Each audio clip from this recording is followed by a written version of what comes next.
She rode 3 days across open Texas to hand herself over to a stranger, and he tore the contract in half before she could say a word. If you've ever had someone take away your only plan and leave you standing in the dust with nothing but the clothes on your back and a grief you couldn't name, then you already know how Evelyn Hartwell felt the moment Rhett Callahan looked at her like she wasn't a debt to be collected, but a person worth saving. Stay with me to the end of this story. Hit that like button and drop the name of the city you're watching from in the comments. I want to see just how far this story travels. The horse had started limping somewhere outside of Caldwell, and Evelyn had kept riding anyway. She told herself it was because she didn't have the luxury of stopping. She told herself the mare could rest once they reached the Callahan property, that an extra hour on a tender hoof wouldn't ruin the animal. But the truth she kept pushing down beneath the practical thoughts, was that if she stopped moving, she would have to feel what she was riding toward. And she wasn't ready for that. 3 days on the trail from San Marcos had given her too much time to think and not enough to do about any of it. The land stretched out flat and indifferent around her, broken up by low brush and the occasional stand of live oak. The sky so wide it felt like it was pressing down on her shoulders. Texas in late November had a particular kind of cold to it, not the brutal, bone-splitting cold she'd heard about up north, but a damp chill that got into the cracks of you, into the places you hadn't bothered to button up because you'd left the house in a hurry back in June and had been making hurried decisions ever since. Her husband had been dead for 4 months. She kept having to remind herself of that, which struck her as strange. A woman ought to know, with certainty, that her husband was dead.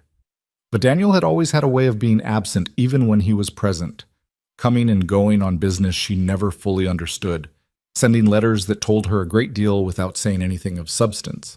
His death had felt, at first, like one more long absence. It wasn't until the creditors started showing up at the door that the permanence of it settled in. The first man had come 3 weeks after the funeral. Polite enough, hat in hand, standing on the porch of the little house in San Marcos that Evelyn had believed was hers. A loan, he'd said, taken out 18 months prior. Daniel had signed the papers himself. Evelyn had asked how much, and the number had made her sit down on the porch step without meaning to. After that, they'd kept coming. It turned out that Daniel Hartwell had been a man with ambitions considerably larger than his means, and a talent for borrowing against futures that never materialized. The house had a lien on it. The furniture was collateral for a merchant's debt she hadn't known existed. There was a note to a bank in Austin that she couldn't begin to service. And then there was the contract, the one a lawyer named Beaumont had brought her in October, unfolding it on the kitchen table with the air of a man delivering news he found personally distasteful. The contract was with a rancher in Hays County. Name of Callahan. Rhett Callahan, operating out of a property called the Crosshatch. According to the contract, signed, dated, witnessed, Daniel had borrowed $700 from this Callahan 2 years ago, secured against Evelyn's labor. If Daniel died before repayment, the debt transferred to her. She would work it off at the standard rate for a household woman on a frontier property, which the contract specified at $8 a month. At that rate, with the interest that had accumulated, she owed the Callahan ranch the better part of 3 years. Lawyer Beaumont had been careful to explain that the contract was legal. He'd been less careful about keeping the pity out of his voice. Evelyn had sat with it for 3 weeks. She'd written 1 letter to Callahan and received no reply. She'd considered fighting it and consulted the only other lawyer in San Marcos who told her the contract looked sound and she'd spend more fighting it than it was worth. She'd considered running in the small, shameful hours of the night and discarded that too. She had a little money left, not much, barely enough for the journey, and the prospect of spending what remained of her life looking over her shoulder for a man she'd wronged had no appeal. So she'd packed what she could carry, sold what she couldn't, and ridden north toward Hays County to present herself to the man who owned 3 years of her future. Chet. The Crosshatch property was larger than she'd expected. She'd been building a picture of it in her mind during the ride. Something small and mean, the kind of operation run by a man who lent money at interest to strangers and wrote contracts that enslaved widows. She'd imagined a ramshackle collection of buildings, a lean-to barn, a house that looked like an argument between ambition and neglect. What she found instead was a working ranch of some size, set back from the road behind a split-rail fence that ran as far as she could see in both directions. The house was a proper structure, 2 stories, built from limestone block the color of old cream, with a wide porch and a second-floor gallery that would catch the evening breeze in summer. The barn was big and freshly painted. There were cattle visible in the south pasture, a neat row of outbuildings, a vegetable garden that had been put to bed for winter. Someone had worked hard here. Someone had been working hard for a long time. She sat her horse at the gate and looked at it and felt the ground shift slightly under her certainty. She'd spent 3 days rehearsing her arrival as a confrontation. The wronged woman facing down the man who held her by the throat. It was harder to hold that posture facing a place that looked like this. A man came out of the barn before she'd finished looking. He was tall, taller than she'd expected, though she hadn't known she'd had expectations, and lean in the way of men who worked with their bodies rather than ate with them. Dark hair, worn a little long under a battered hat. He walked with the unhurried ease of someone on his own land, and he stopped about 15 feet from the gate and looked at her without speaking. "I'm looking for Rhett Callahan," Evelyn said. Her voice came out steadier than she felt. "Found him," the man said. She'd prepared a speech. 3 days on the trail, and she'd worked it down to something she felt good about. Direct, businesslike. No pleading in it. She'd introduce herself, acknowledge the contract, offer to begin work as soon as he was ready to receive her. She wouldn't beg and she wouldn't cry, and she wouldn't give him the satisfaction of seeing how frightened she was. "My name is Evelyn Hartwell," she said. "My husband was Daniel Hartwell, out of San Marcos. He borrowed money from you 2 years ago, and the contract says the debt passes to me. I've come to fulfill it." Callahan looked at her for a long moment. He had a weathered face, the kind that made it difficult to guess his age, somewhere in his 30s probably, though the sun and wind had drawn lines around his eyes that could have belonged to an older man. He wasn't wearing a gun. She'd expected a gun. "Get down off that horse," he said. "She's favoring her left foreleg." Evelyn blinked. "I'm aware of that." "Then get her off it." He turned and walked toward the barn. It wasn't an invitation exactly, but it wasn't a refusal either. Evelyn dismounted. Her legs complained about it, 3 days in the saddle, and led the mare through the gate and toward the barn. By the time she got there, Callahan was already crouched by a water trough, filling it. He stood when she entered and looked at the horse first, which Evelyn noted. "Let me see her foot," he said. He didn't wait for permission. He moved to the mare's left side, ran his hand down the leg with a practiced certainty, and lifted the hoof. The mare let him, which she didn't do for everyone. "Stone bruise," he said. "She needs rest and a poultice. You've been riding her hard." "I needed to get here." "Why?" The question caught her off guard. "Because the contract has a provision. If I didn't present myself within a reasonable period after Daniel's death, the amount owed doubles. I couldn't afford—" She stopped. She'd been about to say she couldn't afford the extra time. "I needed to comply with the terms." Callahan set the horse's foot down and straightened up. He looked at her, and she had the uncomfortable feeling of being read the way people read contracts, carefully, looking for the parts that might be important later. "You got the contract with you?" he said. She reached into her coat and pulled out the folded papers.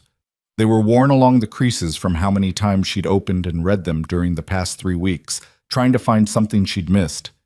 She held them out. He took them.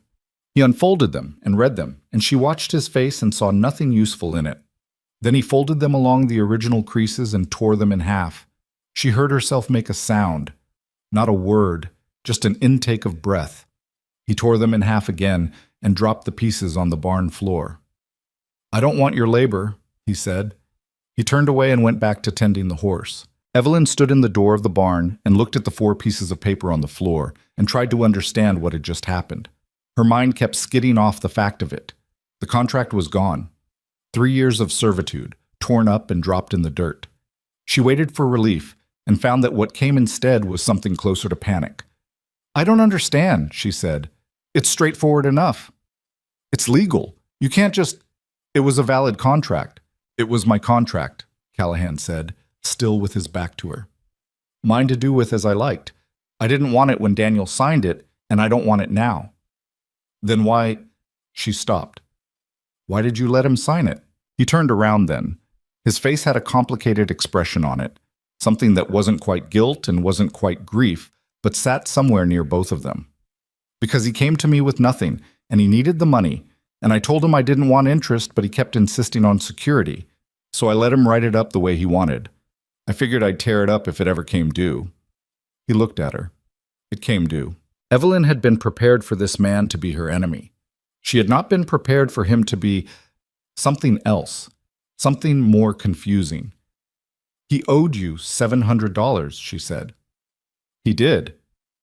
That's a significant amount of money. You're just forgiving it.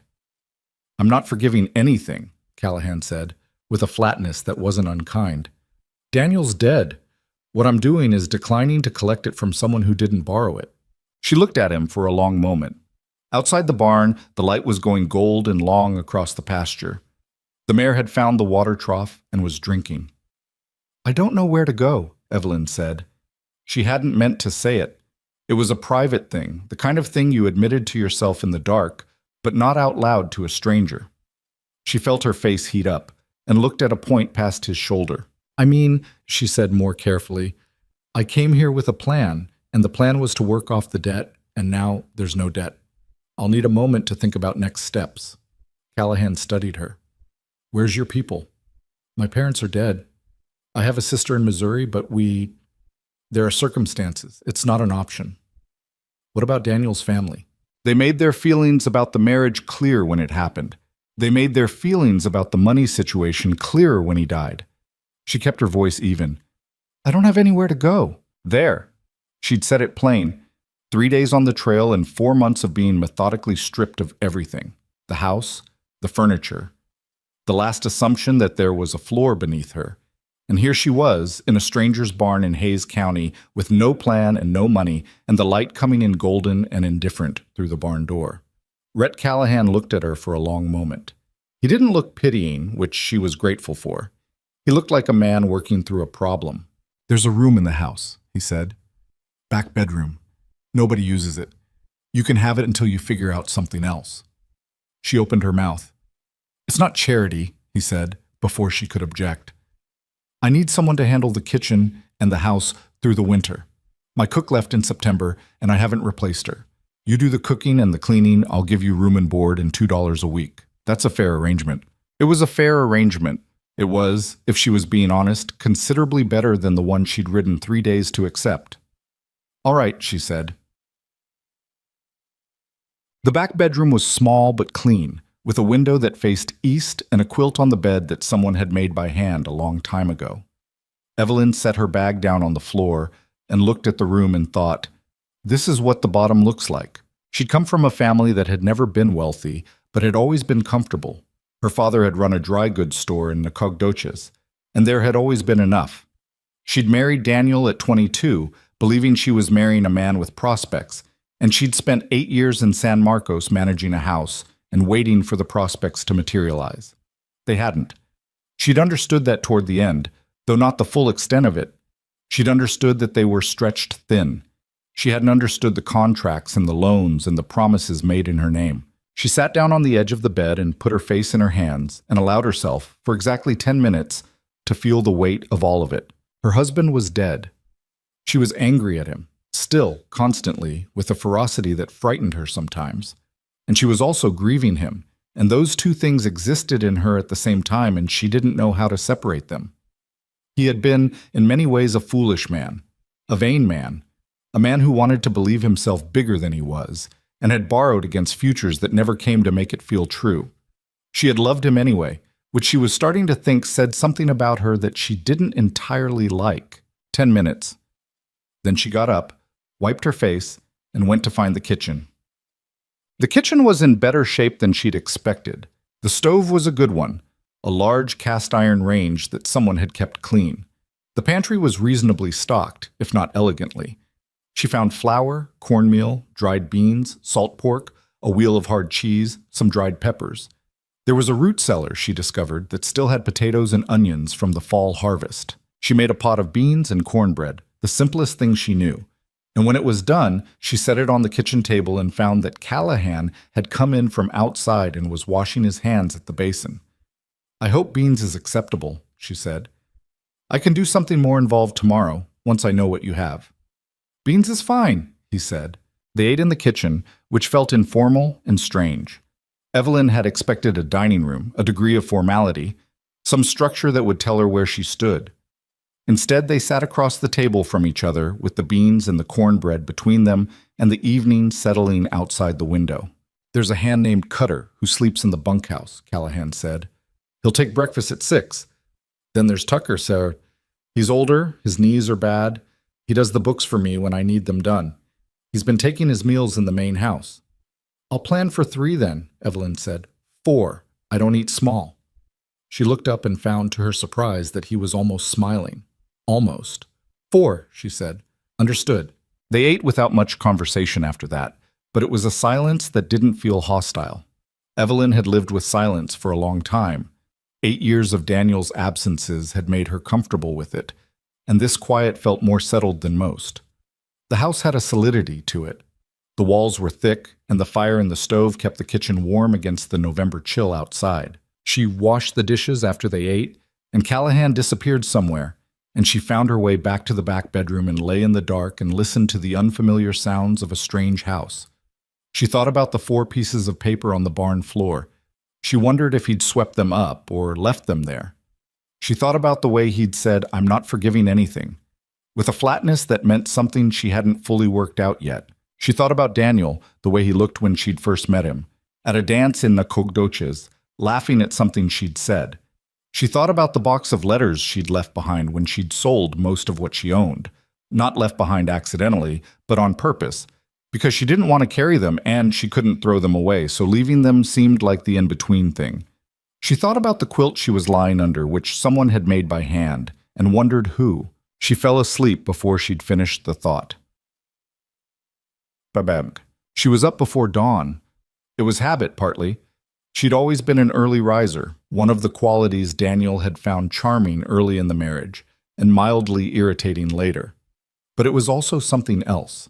She needed, in some very direct way, to be useful. She had been made powerless by a series of events she hadn't controlled, and the antidote to that feeling, the only antidote she'd ever found, was work. She built the fire up, put water on for coffee, and started biscuits. She found a side of bacon hanging in the pantry and cut it, started it in the iron skillet. By the time the light was coming gray through the kitchen window, she had biscuits baking, coffee ready, eggs scrambled with a little of the dried pepper. Cutter came in first. He was a compact, weathered man of about 45, with a mustache that had seen better days, and a handshake that was more of a gesture toward the idea of a handshake. "You must be the widow," he said, not unkindly. "Evelyn Hartwell," she said. "Cutter. Just Cutter." He poured himself coffee and sat down and looked at the food on the table with the expression of a man who had expected much less. Rhett said someone was taking over the cooking. Didn't say it'd be an improvement. Who was doing it before? Rhett, mostly. He does all right with beans and meat, not so well with anything that requires patience. Tucker was next, a tall, loose-jointed older man who moved carefully and wore spectacles on a cord around his neck. He nodded at Evelyn with a formality that she found unexpectedly reassuring and took his seat and ate with the focused appreciation of someone who took food seriously. Callahan came in last. He'd been up already. She'd heard him moving through the house before she'd started breakfast, and he came in with the cold of the morning still on his coat and sat down without ceremony. "Biscuits," he said. "Is that a complaint or an observation?"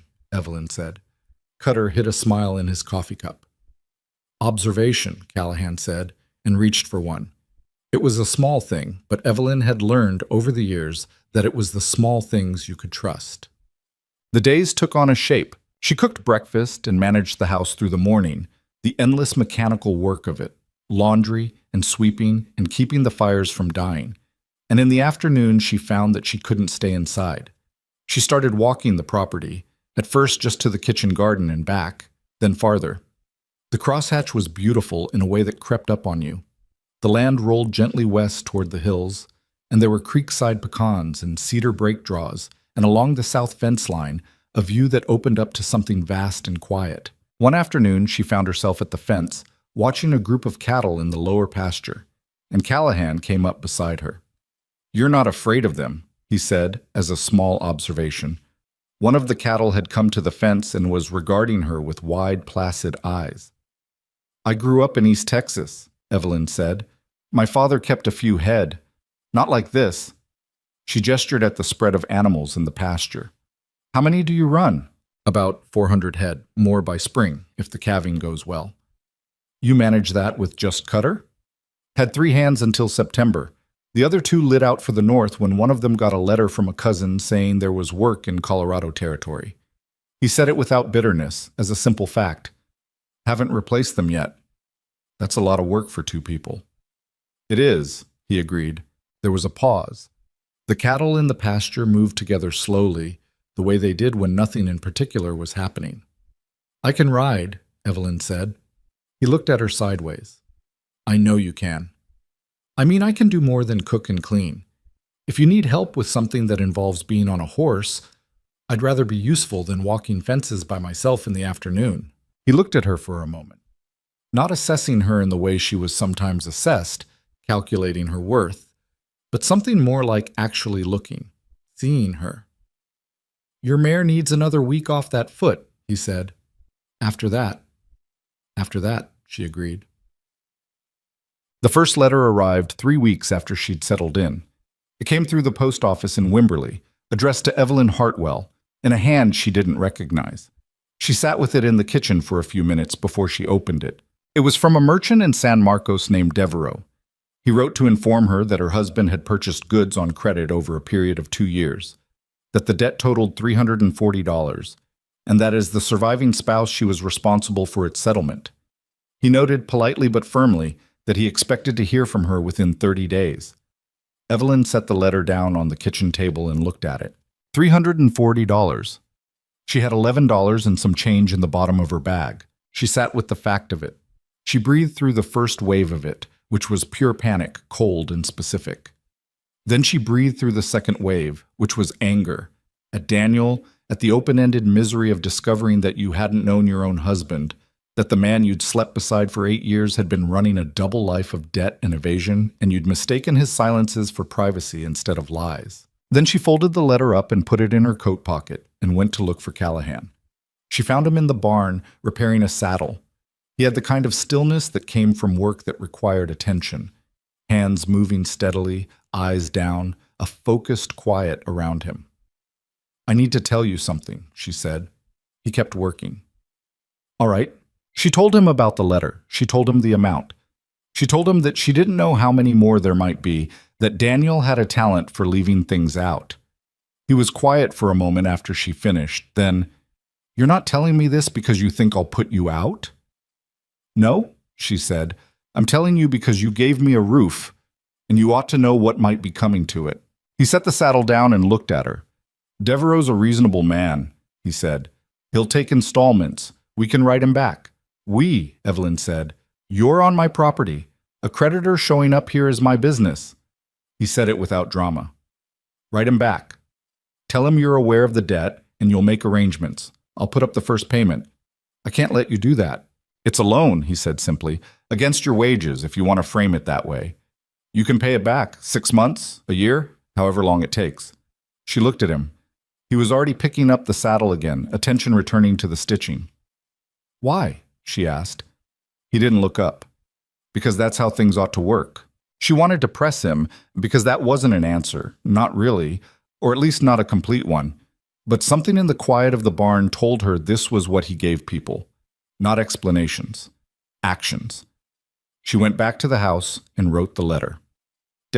December settled over the crosshatch with its particular cold clarity. Evelyn's mare had healed and she'd kept her word. She'd started going out in the mornings with Cutter to help move the cattle between pastures, learning the rhythms of the place. She was not a rancher. She made mistakes. She once drove a section of yearlings the wrong direction down a draw because she'd misjudged the wind and the cattle had done what cattle do, which was whatever they wanted. Cutter had said nothing about it except other way, and she'd corrected and they'd moved on. She liked working outside. It was different from the cooking and cleaning, which she did out of practicality. They needed doing, and she did them, but the outdoor work had something the indoor work didn't. It was harder to think about Daniel when you were counting cattle in a November pasture. The thoughts had less room to move. Callahan had started talking to her more. She'd noticed it gradually. The way the mealtimes had lengthened slightly. the way he'd sometimes stop at the kitchen door in the evenings and ask how things had gone that day. Not small talk exactly, something more direct than that. He asked about the letter from Devereaux, whether the reply had gone out. He asked once, obliquely, about San Marcos, and she found herself telling him about the house, the little house on Blanco Street that she'd made her own, the garden she'd planted in the second year that had finally come in by the fourth, the way the light hit the back porch in the afternoons. "You miss it," he said. "I miss the version of it I thought it was," she said. She considered that. "The actual house, once I knew what it was standing on, no, I don't miss that." He was quiet for a moment. They were sitting on the porch after supper, the evening cold settling around them. "Daniel came to me in the spring of '72, he said. We'd met the year before at a cattle sale in Austin. He was a friendly man, good at conversation. "Yes," Evelyn said carefully. "He came out here and said he needed $700 to get into a cattle venture. Some deal he'd put together. He wanted to buy a small herd and run it up to Kansas on the drives." He paused. "I lent him the money because he needed it, and because he asked, and because I didn't think about it carefully enough." "Did the venture happen?" "He bought a few head," Callahan said. "I don't know what happened to them.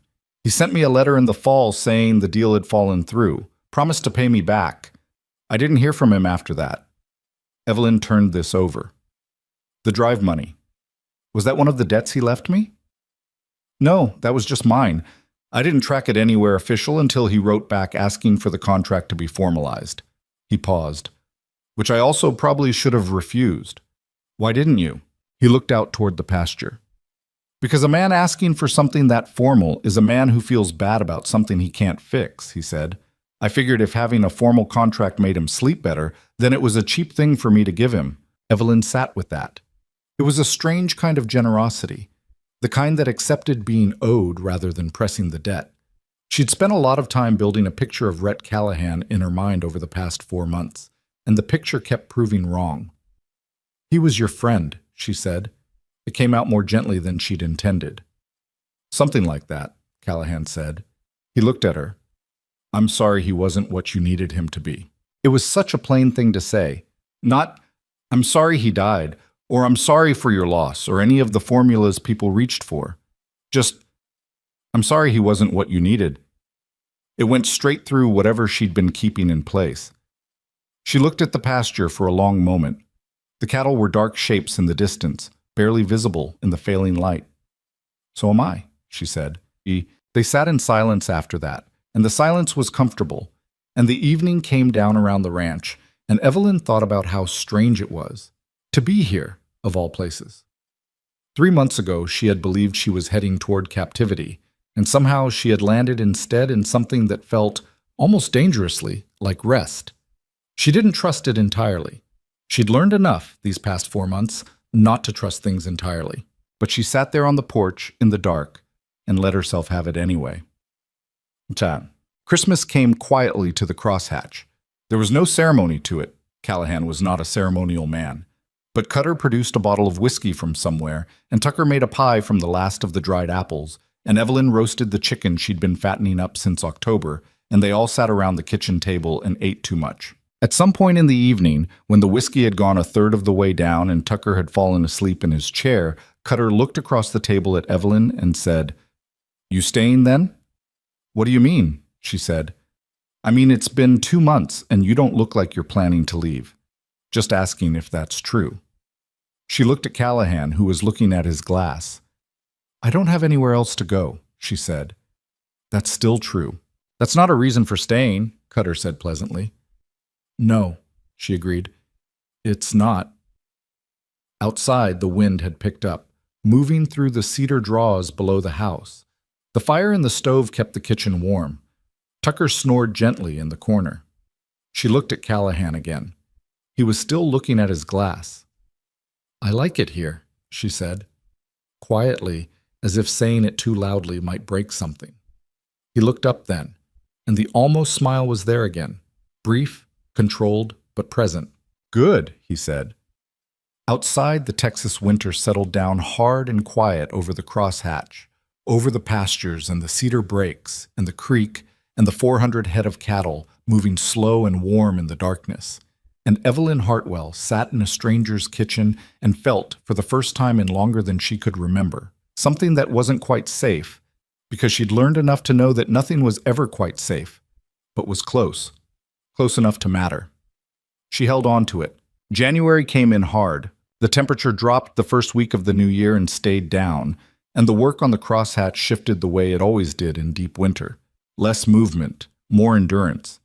The cattle needed hay brought out to the pastures because the grass had gone to frost. The water troughs needed breaking every morning before the animals could drink. Cutter's hands had gotten bad from the cold, an old injury in his right wrist that stiffened in the low temperatures, and Evelyn had taken to wrapping it for him before breakfast without either of them making a particular thing of it. She'd been on the crosshatch for 2 months. She'd stopped counting the days somewhere around week 6, which she'd decided to take as a sign that she'd stopped waiting to leave. That was either progress or a failure of imagination. She hadn't decided which. The gossip had started in town. She'd noticed it first in December, the second time she'd gone into Wimberley with Callahan to get supplies. A woman named Margaret Pruitt had spoken to her warmly enough at the dry goods store, all smiles and questions, and then Evelyn had turned around and caught the look that passed between Mrs. Pruitt and the woman behind her. Quick, expressive, the kind of look that carried a full conversation in half a second. She'd mentioned it to Callahan on the ride back. Not with complaint, just as a statement of fact. People are talking. He'd looked straight ahead at the road. People talk, he'd said, which was true and not particularly useful. By January, it had gotten more specific. Tucker had come back from a trip to the feed store with the kind of careful expression that meant he had information he wasn't sure how to deliver. He'd sat down at the kitchen table with his coffee and turned his cup around in his hands twice before he said, "Heard some things in town today." "About me," Evelyn said. It wasn't a question. "About the situation," Tucker said delicately. "There are folks saying what... I'm just telling you what I heard. There are folks saying it's not a proper arrangement. A widow woman, unmarried man, living under the same roof." Evelyn kept her hands busy with the bread she was making. "What are they suggesting ought to be done about it?" "Well, some of them are saying you ought to be in a boarding house in town, paying your way. The implication being..." Tucker stopped. "The implication being that I'm not paying my way in an appropriate manner," Evelyn said. Tucker had the decency to look pained. "I don't believe that. I want to be clear about that. I know," she said. "Thank you for telling me." She didn't say anything to Callahan that evening. She turned it over in her mind the way you turn over a stone to see what's underneath, not because you expect to like what's there, but because not knowing is worse. She understood the talk. She even understood in a grim and practical way why it existed. A woman alone on a man's property was an arrangement that frontier communities watched closely because the frontier had a way of making people's survival dependent on their reputation, and reputation was a thing people guarded collectively. What bothered her was the particular shape of the insinuation. She had come here with nothing. She was working for her keep. The idea that she was somehow leveraging her position, trading on something other than labor, it sat in her chest like a bruise. She said nothing. She made bread and did the washing and went out in the mornings with Cutter and kept her head up in town. In February, a letter arrived from a woman named Clara Yunt, who identified herself as the wife of a deacon at the Wimberley church. Mrs. Yunt wrote to express in careful language that the community would feel much more comfortable with the current arrangement if Mrs. Hartwell were to take up residence in the town boarding house, operated by a respectable widow named Agnes Cole. Mrs. Yunt understood that finances might be a difficulty, and she would be willing to help solicit contributions from the ladies' circle to assist with the costs. Evelyn read the letter twice. Then she put it in the stove. She thought about writing back and decided against it. She thought about doing nothing and decided that wasn't right either. She did what she'd started doing with hard things. She went outside. The cedar breaks below the south pasture were quiet in the February morning, the ground hard underfoot, her breath coming in small white clouds. She walked until the house was small behind her, until the only sounds were the creak and the wind in the cedar, and then she sat on a limestone outcrop and looked at the hills to the west and tried to be honest with herself. The letter wasn't entirely wrong, was it? There was something here, something she hadn't named, that she wasn't going to name. that lived in the way a conversation at supper could stretch out for an hour before either of them noticed, that lived in the fact that she knew now how he took his coffee and what made him almost smile, and the way his voice got quieter when he was trying to say something important, something that made her angry at Daniel in a complicated way, because she hadn't expected to feel anything like this again, and certainly not this soon. And it felt disloyal, and also felt like none of Daniel's business anymore, which made her angrier. She sat with all of that for a while. Then she went back to the house. Callahan was at the kitchen table when she came in, going through the account book. He had a habit of spreading papers across the kitchen table when Tucker wasn't using the little study off the front room, and Evelyn had given up being annoyed by it. "I need to tell you about the letter," she said. She told him. All of it. The Pruitt woman. What Tucker had heard in the feed store, the letter from Mrs. Yount and its charitable offer. He listened without interrupting. When she finished, he was quiet for a moment. "What do you want to do?" he said. She sat down across from him. "I want to stay," she said. "That's the honest answer. I don't want to go to Agnes Cole's boarding house, and I don't want to be managed by a deacon's wife, and I'm not going to take their money." She paused.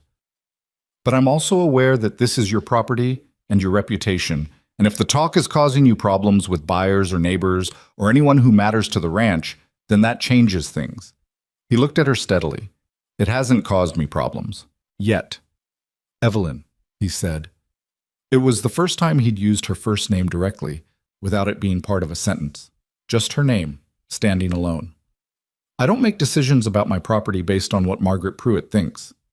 "That's admirable," she said. "It's also easy to say in January when nothing's happened yet." He held her gaze for a long moment. Then he looked back at the account book, which meant the conversation was closing. "You stay," he said. "That's the decision." She should have left it there. She knew she should have left it there. "Why?" she said. He looked up. The expression on his face was complicated. Not annoyed, not uncomfortable exactly, but something guarded. The look of a man who had given an answer and found the question still standing. "Because you're good for this place," he said finally. "Because Cutter's wrist doesn't hurt as much. Because the food is better. Because Tucker has someone to talk to who actually listens." He looked back at the account book. "That's enough reasons." It was. She decided to let it be enough. She got up and started on supper. Behind her, she could hear the scratch of his pen, the occasional sound of pages turning.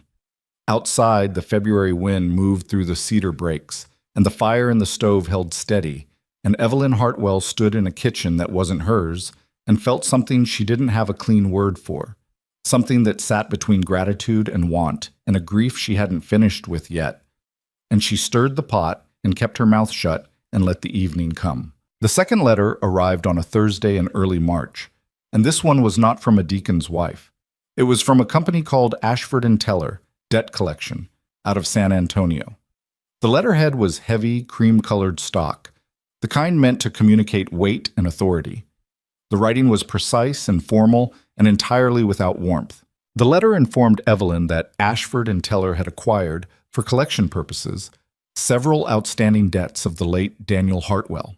These included a loan from a private investor in Houston totaling $480, a promissory note to a land speculation company totaling $220, and a merchant credit account in San Antonio totaling $95.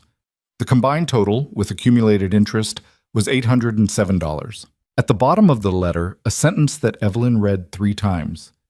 "In the event that immediate settlement cannot be arranged, Ashford & Teller is prepared to offer an alternative arrangement, details of which can be discussed in person at a time of Mrs. Hartwell's convenience." She took the letter to Callahan. He read it without expression. When he was finished, he set it down on the table. He didn't speak for a moment. $800, she said. "I can read," he said quietly. "That's on top of this Devereaux debt, which isn't paid off yet, and whatever other ones might still be out there." She could hear something in her own voice that she didn't like, a thin, high note that was the edge of panic. She pushed it down.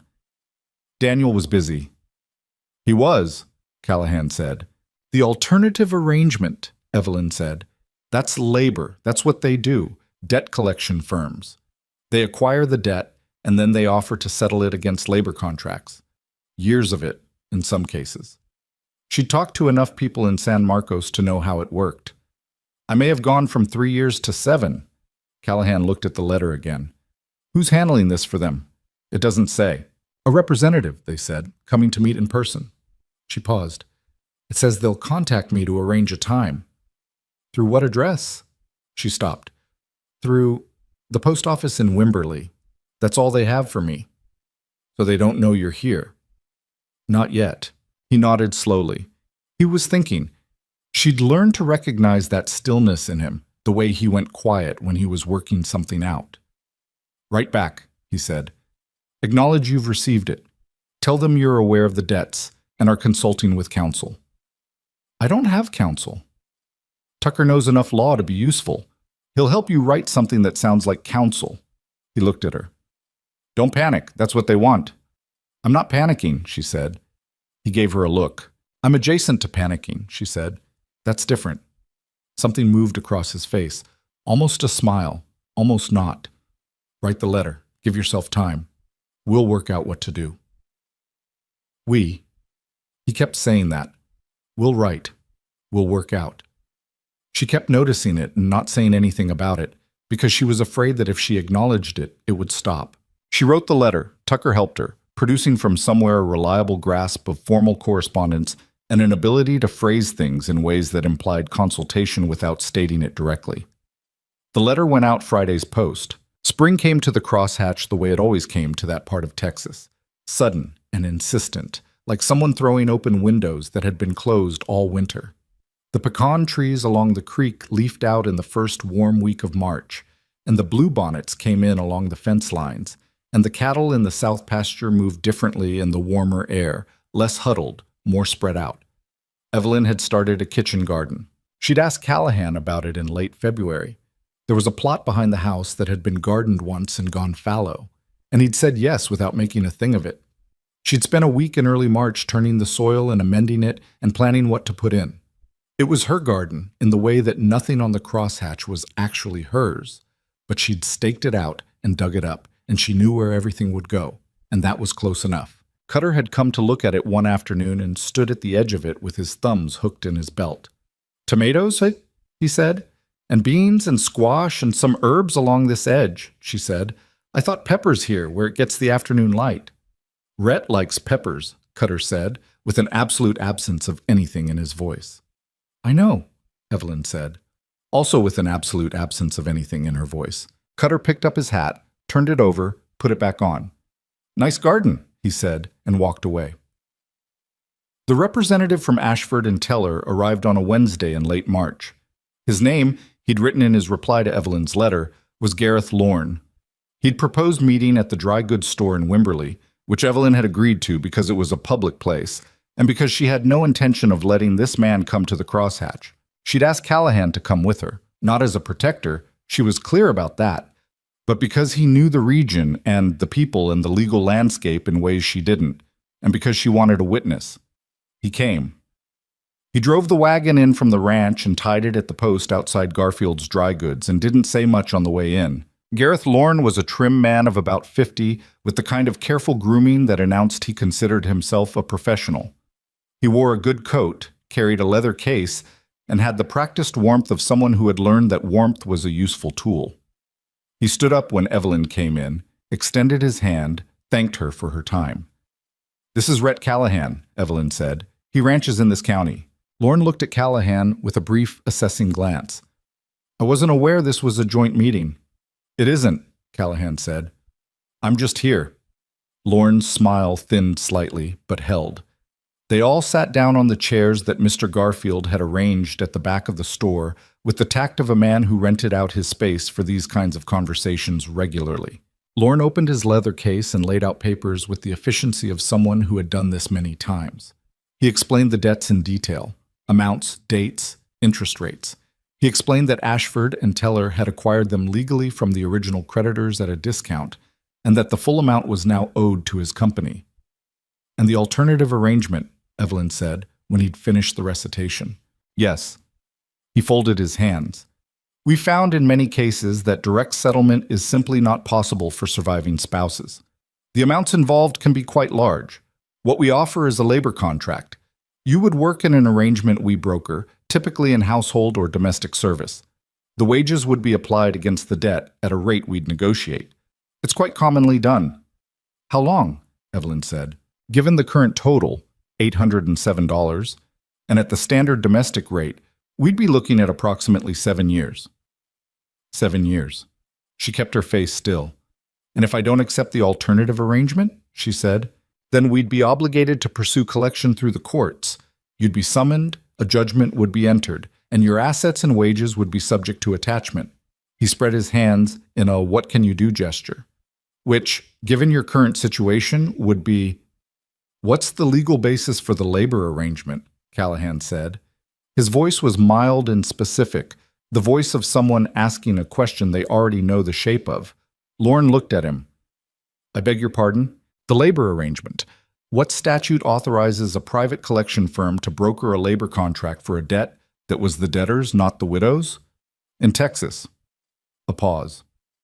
The contract would be entered into voluntarily. Would it? Callahan said. Mrs. Hartwell would have a choice. She'd have a choice between 7 years of labor she didn't owe in the first place or a court action. Callahan looked at the man with an expression that wasn't hostile but had something hard in it. That's not what most people mean by voluntary. Lauren's professional warmth had cooled slightly. I don't believe I'm being questioned by a rancher on the legal structure of... You're being questioned, Callahan said, by a man who knows this county and the people in it, and who knows that what you're describing has been challenged in Texas courts more than once in the past several years and hasn't always held up. He leaned forward slightly. So I'm asking again, what's the legal basis? Lauren looked at Evelyn. I was hoping to have a direct conversation with Mrs. Hartwell. You are, Evelyn said. He's just also here. There was a long pause. Outside the store's front window, Wimberley went about its Wednesday morning business. A wagon rolling past, 2 women talking at the opposite corner, a dog sleeping in a patch of sun. The merchant debt, Lauren said finally, with a shift in tone that was barely perceptible. The Devereaux account. She was listed on that account. That one is arguably a shared debt. The others, the private loan, the land speculation note, those were in your husband's name alone. So the majority of the $800 is not legally collectible from me, Evelyn said. Lauren was quiet.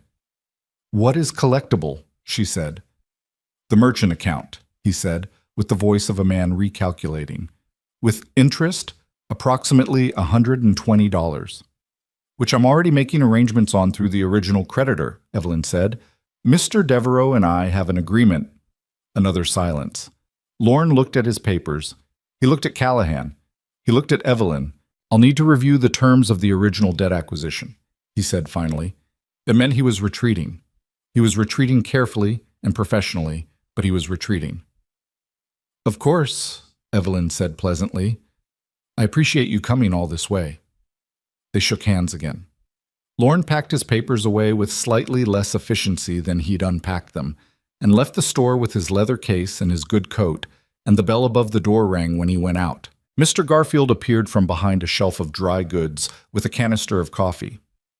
Anyone need this? He said. Evelyn sat back in her chair and realized her hands were shaking slightly, the adrenaline doing what it did when the crisis was over. She pressed them flat on her thighs. How did you know about the court challenges? She said. Callahan was looking at the door Lauren had just gone through. Tucker told me last night he'd read about a case in Austin that went against a collection firm on that exact question. You prepared. You asked me to come, he said, as if this was the obvious consequence of that. She looked at him. He was still watching the door, and she could see the muscle in his jaw, still tight from the conversation, still carrying the residue of having been in a room with a man who was trying to strip something from someone who didn't deserve it. Thank you, she said. He looked at her. The tightness in his jaw eased slightly.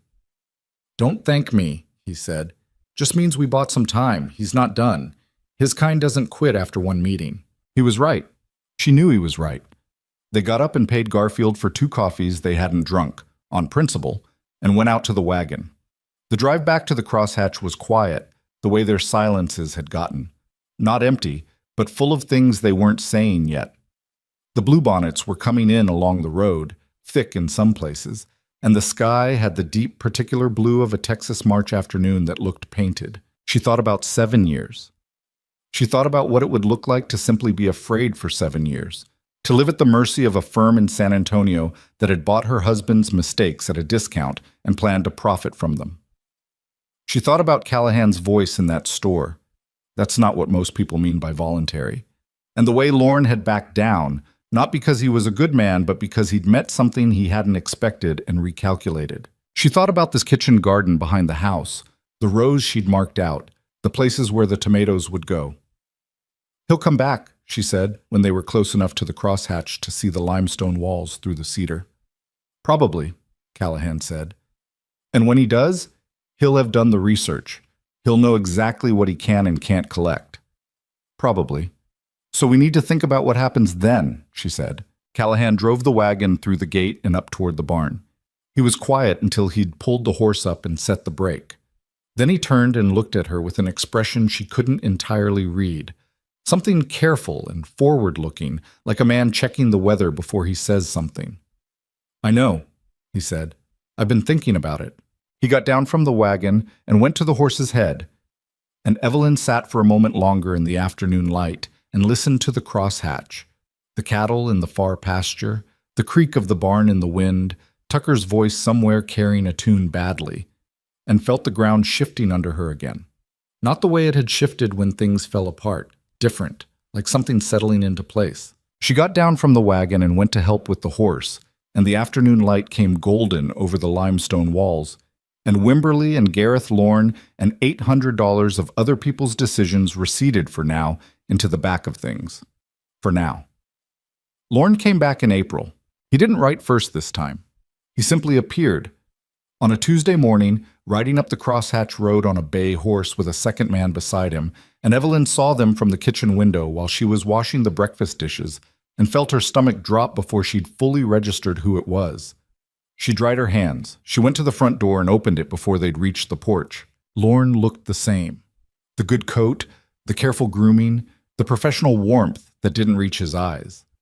The second man was younger and broader, with the physical confidence of someone hired to stand near things and be noticed. He had a leather satchel across his saddle. "Mrs. Hartwell," Lorne said. "I apologize for arriving without notice. I happened to be in the county on other business." "No, you didn't," Evelyn said. A brief pause. "I've completed my review of the debt acquisitions," he said. "I'd like to discuss the findings." "Come in," she said, because there was no good reason not to, and because she needed to hear what he'd found before she could figure out what to do about it. She put them in the front room, the formal room, the one she rarely used because it had the quality of a room that announced itself as serious. She didn't offer coffee. She sat in the chair across from Lorne and folded her hands in her lap and waited. Callahan came in from the back of the house. She hadn't sent for him.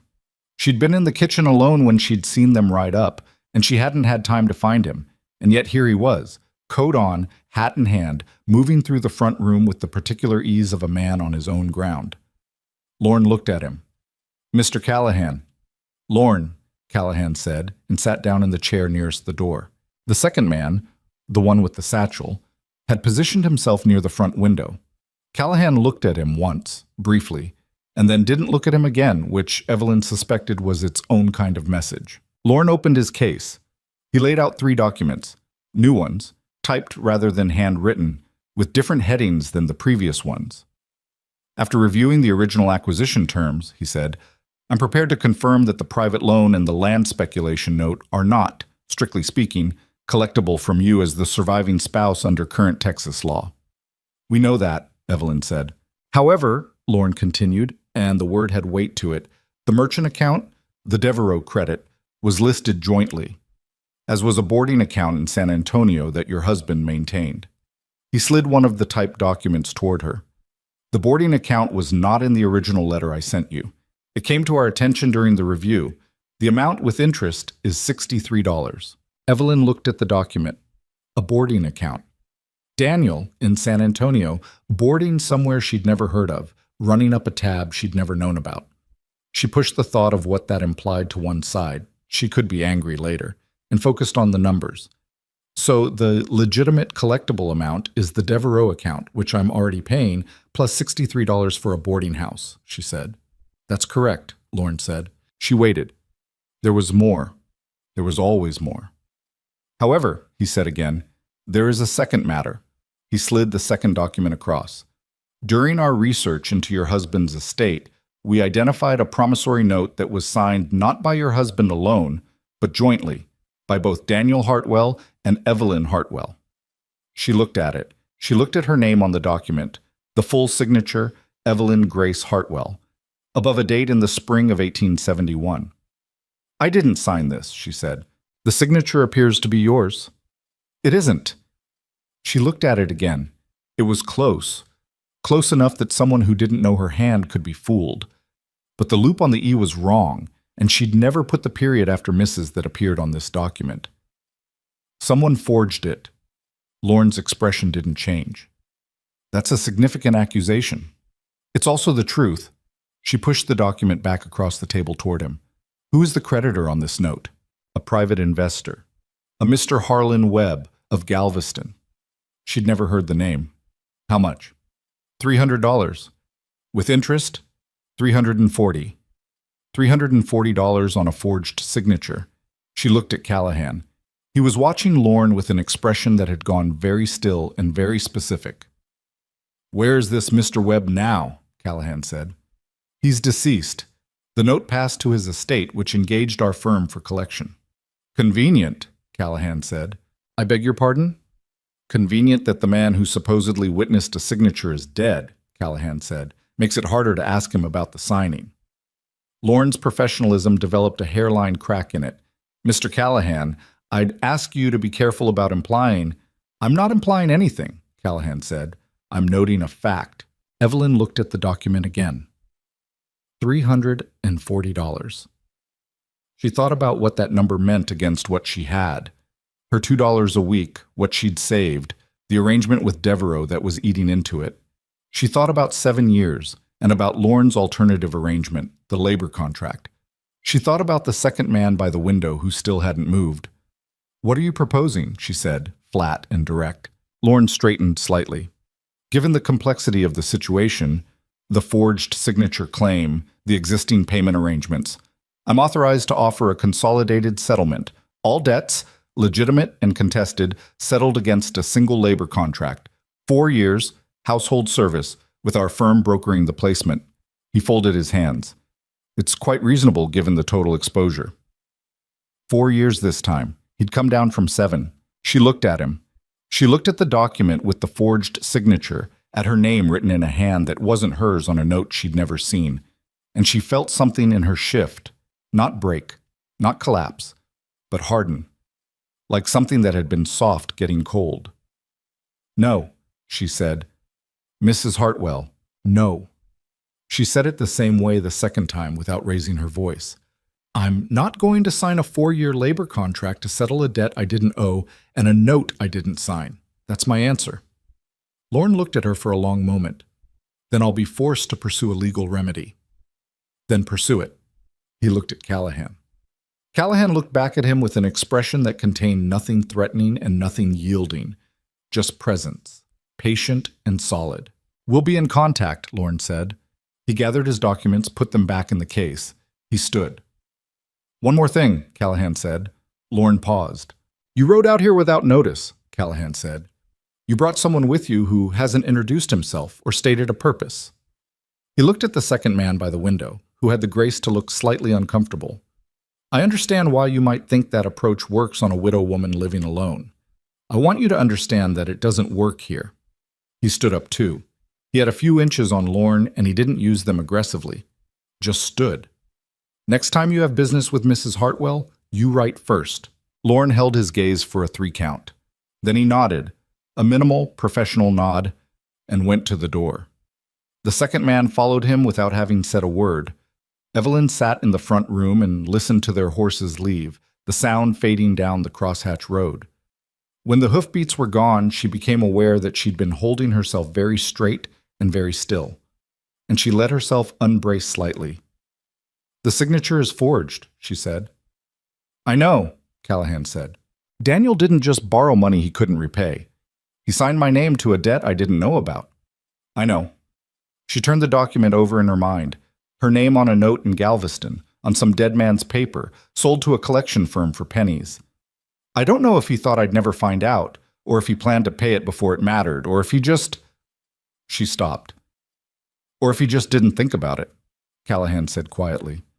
That might be the worst one, she said. She stood up and went to the kitchen, because the kitchen was where she thought most clearly, and she needed to think. Callahan followed and sat at the table without being asked, which had become its own kind of habit. Tucker can help with the forgery claim, he said.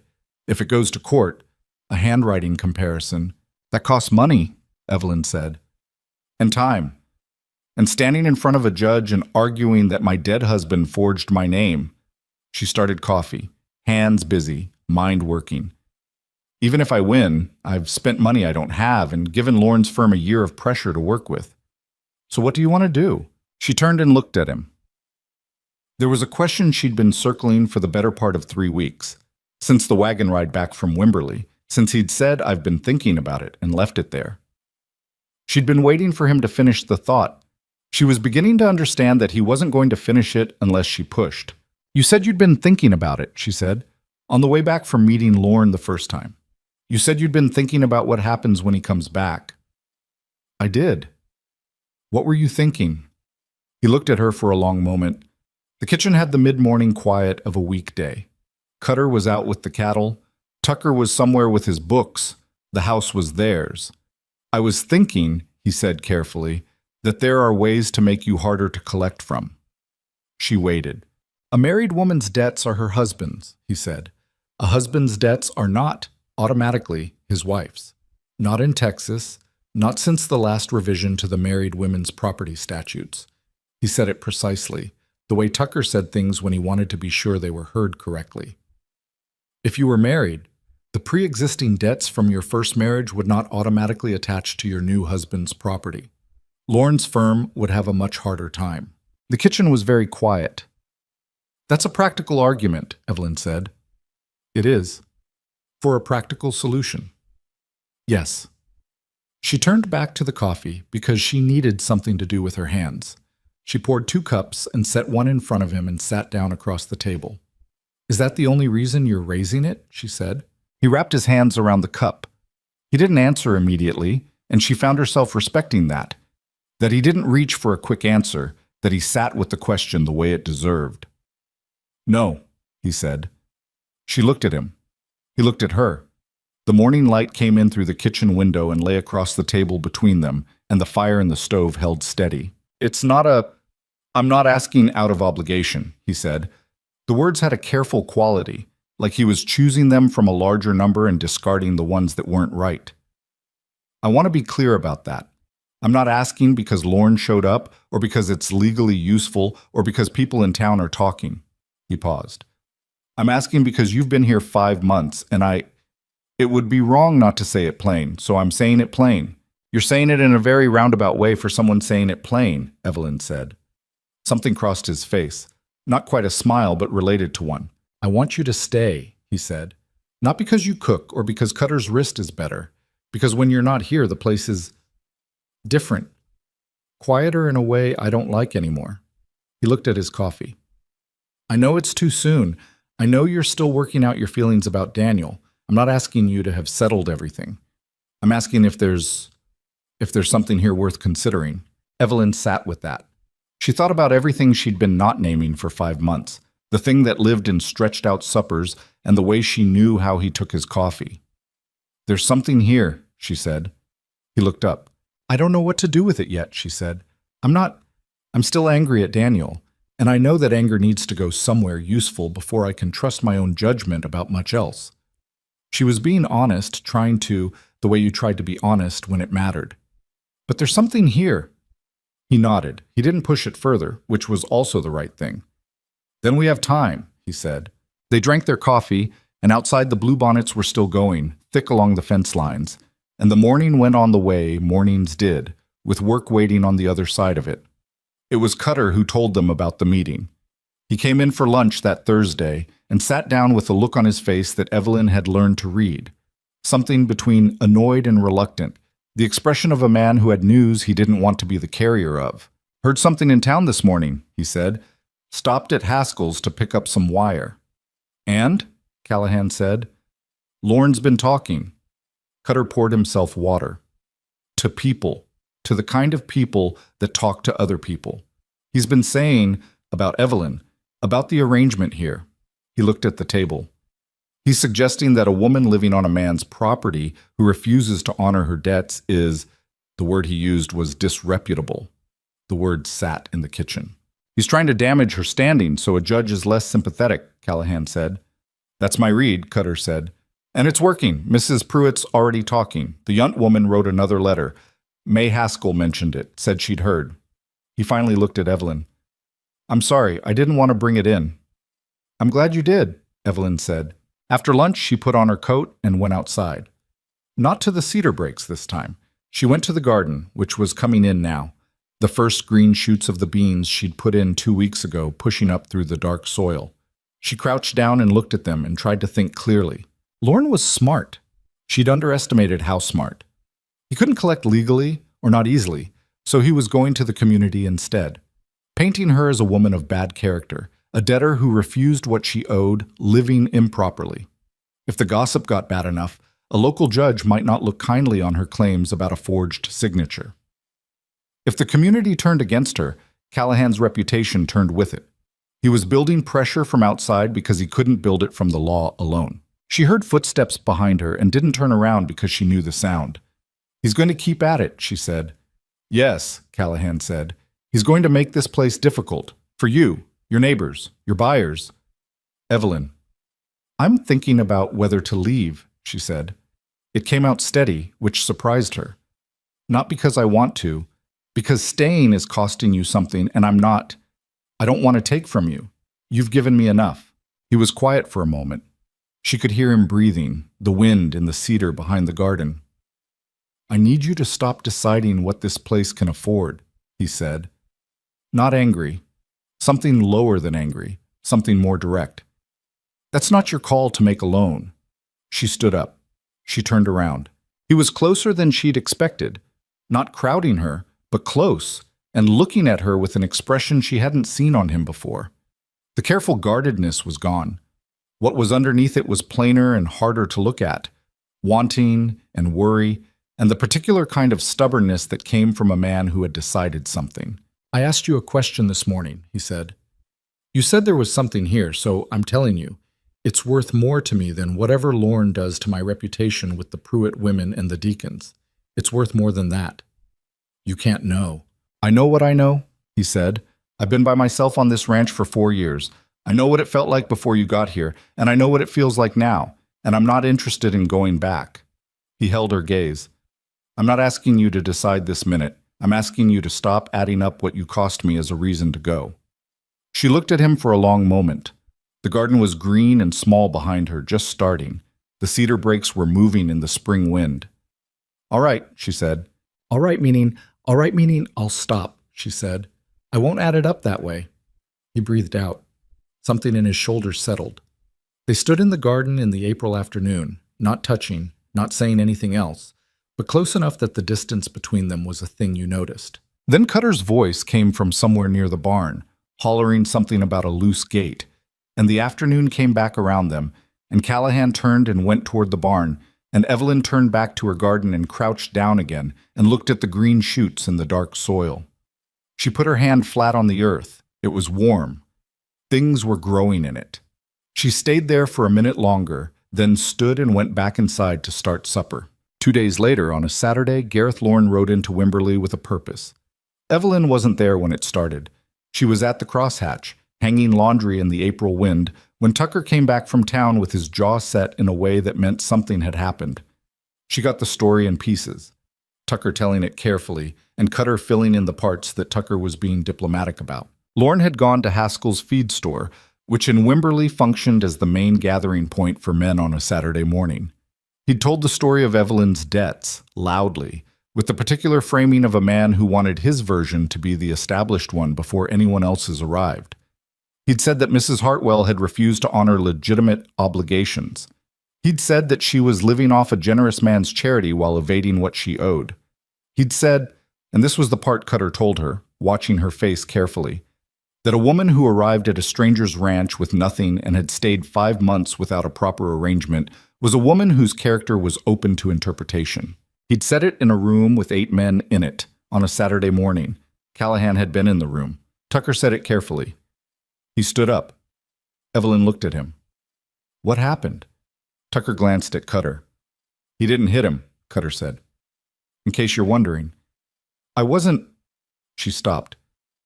What did he do? Cutter pulled his hat off, turned it over. He had the expression of a man who'd witnessed something he was still processing. He stood up and he told every man in that room, and I mean everyone, including Haskell and both the Reiner brothers and Tom Aldridge, who runs the Wimberley Bank, that Mrs. Hartwell was a woman of unimpeachable character who had been defrauded by a collection firm attempting to collect debts that weren't legally hers. He paused. He said it the way you say things when you mean them so much they come out quiet. And Lorne? Lorne tried to argue the point. Rhett let him talk for about 30 seconds, and then he said, Cutter stopped. What? Evelyn said.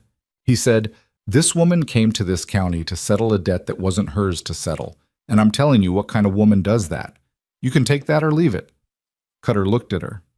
And then he told Lorne that if he spread one more word about you in this county, he'd find himself explaining his firm's debt acquisition methods to a judge before the month was out. Tucker's been putting together a case about fraudulent note presentation. The laundry moved in the April wind. A shirt sleeve reached out and back. Evelyn stood in the yard and looked at nothing particular and felt the things she'd been keeping at arm's length for 5 months come up close. Where's he now? She said. Riding in, Tucker said. Left right after. Lorne left too. Other direction. She nodded. She went back to the laundry and pinned the last sheet to the line, and then she stood with her hands at her sides and waited. She heard the horse on the road, then the gate, then hoofbeats slowing in the yard. She heard him dismount and hand the horse to Cutter, heard Cutter and Tucker make themselves scarce with the practiced ease of men who understood when they weren't needed. Callahan came around the corner of the house. He stopped when he saw her. He looked tired. Not beaten. She'd never seen him look beaten, but tired in the way of someone who had spent something. Tucker told you, he said. Yes. He looked at the sheet on the line, at the sky, at the ground. He wasn't quite looking at her. I know that was your business to handle, he said. I know you didn't ask me to. Rhett, she said. He stopped. I know I didn't ask you to, she said. You did it anyway. He looked at her. I need you to know that means something, she said. It means something to me. He was very still. I'm not ready to say yes to everything, she said. I want to be honest about that. I still have things to work out that are mine to work out, and I don't want to say something important before I can mean it fully. She took a breath. But I want to stay. Not because I have nowhere else to go. I think I could find somewhere else, if I really needed to. I want to stay because this is where I want to be. He looked at her for a long time. Then he nodded. A real nod. Not just the minimal professional kind. And something in his face settled into something that wasn't relief exactly, but was related to it. That's enough, he said. Behind them, the sheet moved on the line in the April wind, and the cedar brakes threw their shadows long across the yard, and the afternoon sat around the crosshatch easy and complicated and entirely unresolved, the way real things were. The thing about saying I want to stay was that it didn't resolve anything. Evelyn had known that even as she'd said it, that the words were true but incomplete, the way a first step was true but incomplete when you still had a long road in front of you. She'd gone to sleep that Saturday night feeling something she hadn't felt in a long time, something close to solid ground, and woken Sunday morning with all the unfinished business of her own interior sitting on her chest like a stone. She lay in the back bedroom and looked at the ceiling and let herself be honest. She had said there was something here. She had meant it. That wasn't the problem. The problem was that Evelyn Hartwell had believed in something before, had staked 8 years of her life on a man she'd thought she understood, and had been so completely, so catastrophically wrong that she still wasn't sure she trusted her own judgment. The feeling in her chest when Callahan was around, the way his voice steadied her, the way he'd stood up in Haskell's feed store and said what he'd said, all of that was real. She didn't doubt that it was real. What she doubted was herself, her capacity to see clearly, her ability to know the difference between something genuine and something she wanted badly enough that it looked genuine. Daniel had been charming. Daniel had been warm and funny and full of ideas, and she had looked at all of that and called it character when it was actually just surface. Callahan was not charming. He was quiet and direct, and occasionally almost funny in a way that snuck up on you. And he did what he said he would do, and he'd torn up a legal contract and dropped it on the barn floor the first day she arrived. Those weren't the same things as Daniel's things. She knew that. She needed to keep knowing it. She got up and made breakfast and didn't say anything unusual and went about the Sunday the way she went about all the others. But the stone didn't entirely lift. May arrived with heat that meant business. The spring softness burned off in the first week, and the work shifted again. Longer days, more water needed for the cattle, the kitchen garden demanding attention every morning before the afternoon sun got brutal. Evelyn's tomatoes had come in strong. The beans were producing more than 4 people could eat, and she'd started trading the surplus with Agnes Cole's boarding house in town, which felt like a small satisfaction she hadn't expected. Agnes Cole herself had turned out to be nothing like Evelyn had assumed. She'd met her properly in late April, at the dry goods store, introduced by May Haskell with the slightly anxious air of a woman hoping 2 people would get along. Agnes was a compact, direct woman in her 50s with gray in her hair and a handshake that meant something. She'd looked at Evelyn straight on and said, "I heard about what happened at Haskell's last month. The whole story, not Pruitt's version." "What's Pruitt's version?" Evelyn had asked. "That you're a scheming widow who's got Rhett Callahan wrapped around your finger," Agnes said pleasantly. "My version is that a collection firm tried to intimidate a woman alone and got more than they bargained for." She'd tilted her head. "I like my version better." They'd had coffee at Agnes's kitchen table, and Evelyn had come back to the crosshatch with a jar of Agnes's apple preserves and the beginning of something she recognized, carefully, as a friendship. She told Callahan about it at supper. He'd looked at her with the almost smile and said, "Agnes is a good woman.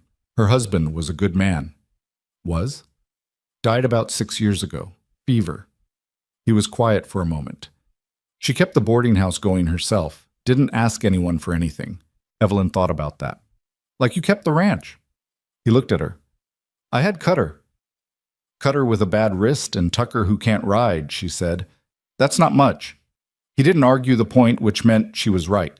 They ate the rest of supper without talking much, but it was the kind of silence that had something running under it. Later that evening, Cutter was out somewhere, and Tucker had gone to bed early, and Evelyn was sitting on the front porch with the last of the day's light going pink over the hills when Callahan came out and sat in the other chair. They'd been doing this more, sitting on the porch after supper when the evening was bearable. Not talking much, just being in the same place.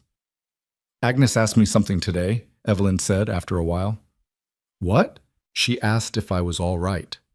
She paused. "She meant, not practically.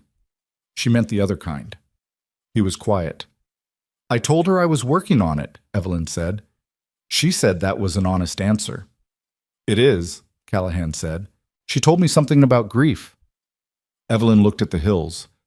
She said when her husband died, the first thing she felt was sadness, and the second thing she felt was angry that she was sad, because she thought she should have been sadder earlier when she could still do something about it, when he was still there to do something about. She hadn't meant to say that much. It had come out of the ease of the porch, the pink light, the way evenings on the crosshatch had gotten to feel like a place where the inside of things could come out without too much damage. "You were sad about Daniel," Callahan said carefully. Not a question. "I was sad about the version of Daniel I thought I had," she said. "And then I found out about the debts and the loans and the signature on that note, the forged one, and all the sadness got complicated." She paused.